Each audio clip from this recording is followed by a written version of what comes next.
আসসালামু আলাইকুম ওয়া রাহমাতুল্লাহ। আবৃত্তি করছি আবু জাফর মোহাম্মদ ওবায়দুল্লাহর জীবনের গান। দ্রবীভূত লবণের মতো জীবনের সুখ দুঃখ যত মিলেমিশে একাকার, পাওয়ার হাহাকার, রয়ে গেছে চিহ্ন আর সব ক্ষত। তুমি বোঝো নাই আর আমিও তো না।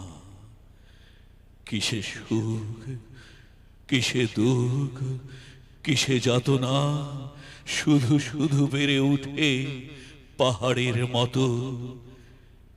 একটু আদর আর অবহেলা সামান্য, একটু অনুযোগ অনুরাগ অনন্য, আমাদের হৃদয়ে ঢেউ তোলে শত। জীবনের সবটুকু সুখ দুঃখ, সবটুকু চাওয়া পাওয়া তোমাকেই দিতে মন চাই। সবটুকু স্বাদ আহ্লাদ, সবটুকু কষ্টের স্বাদ শুধু তোমাতে হারাই।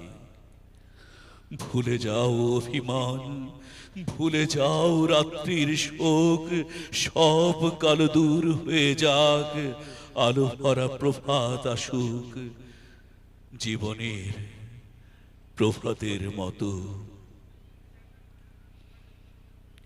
বেদুইন সাহসের গান। একজন মুহাম্মদ সাল্লাল্লাহু আলাইহি ওয়াসাল্লাম কেবল পারেন বেদুইন সাহসে প্রতিরোধ করতে।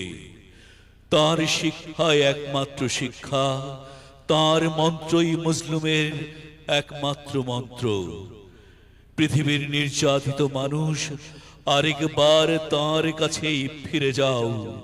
বলকানের কান্না, ঝিলামের অশ্রু, গাজা উপত্যকার হাহাকার এক নিমিষেই উবে যাবে তার রহমতের পবিত্র ছোঁয়ায়।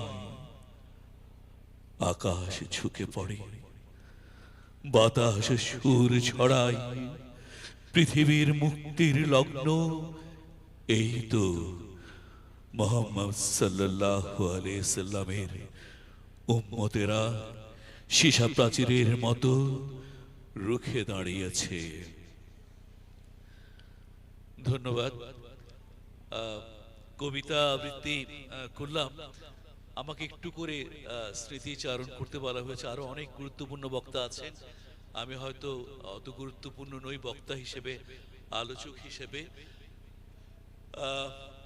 আজম ওবায়দুল্লাহ আমাদের মেন্টর, তার সাথে আমার স্মৃতি, আমার সান্নিধ্য, আমার যোগাযোগ তা হচ্ছে 42 বছরের। আমি যখন সরকারি মুসলিম হাই স্কুলে পড়ছি 1979 সালে, আমাকে প্রাতঃ শাখায় জিএস বানানো হয়, আর ডে শিফটের জিএস বানানো হয় আমার বন্ধু মাহবুবকে। পরে আমরা জেনেছি এই জিএস বানানোর কাজটি করেছেন আজম ওবায়দুল্লাহ।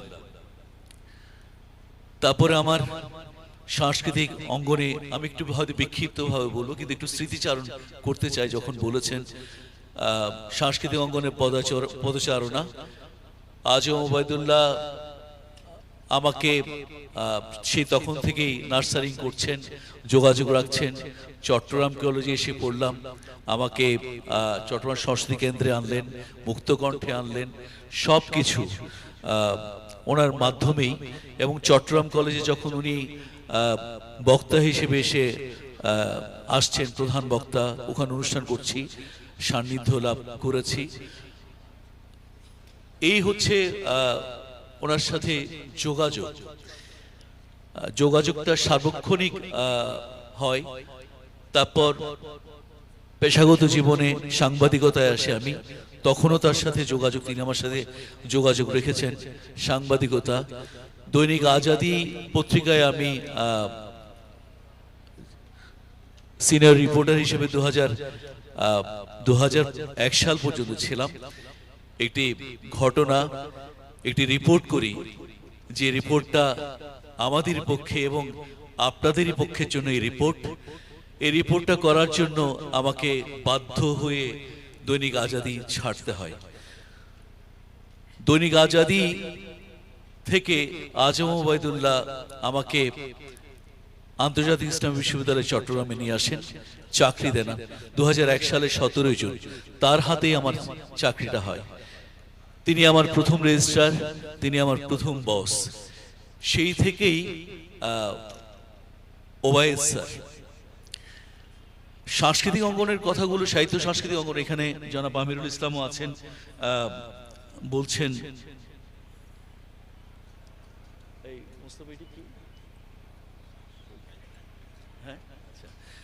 যা হোক, আমরা একজন আজম ওবায়দুল্লাহ না হলে একজন কবি আল মাহমুদকে পেতাম না, একজন সৈয়দ আলী হাসানকে পেতাম না, একজন মান্নান সৈয়দকে পেতাম না।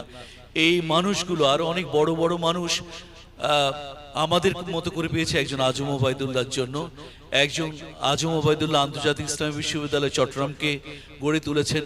আমার মতো যারা এখানে দাঁড়িয়ে কথা বলছেন, এই যে আমিরুল ইসলাম আছেন, চৌধুরী গোলাম মাওলা আছেন, চৌধুরী আব্দুল হালিম আছেন, একজন আজম ওবায়দুল্লাহ মেন্টর হিসেবে না দাঁড়ালে এইভাবে করে আমরা এই জগতে স্থায়ী এবং শীর্ষে যেতে পারতাম না। যাই হোক, আমি বক্তাদের জন্য সময় ছেড়ে দিচ্ছি, সম্মান রেখে কথা শেষ করছি। সবাইকে ধন্যবাদ। জামাতে ইসলামী।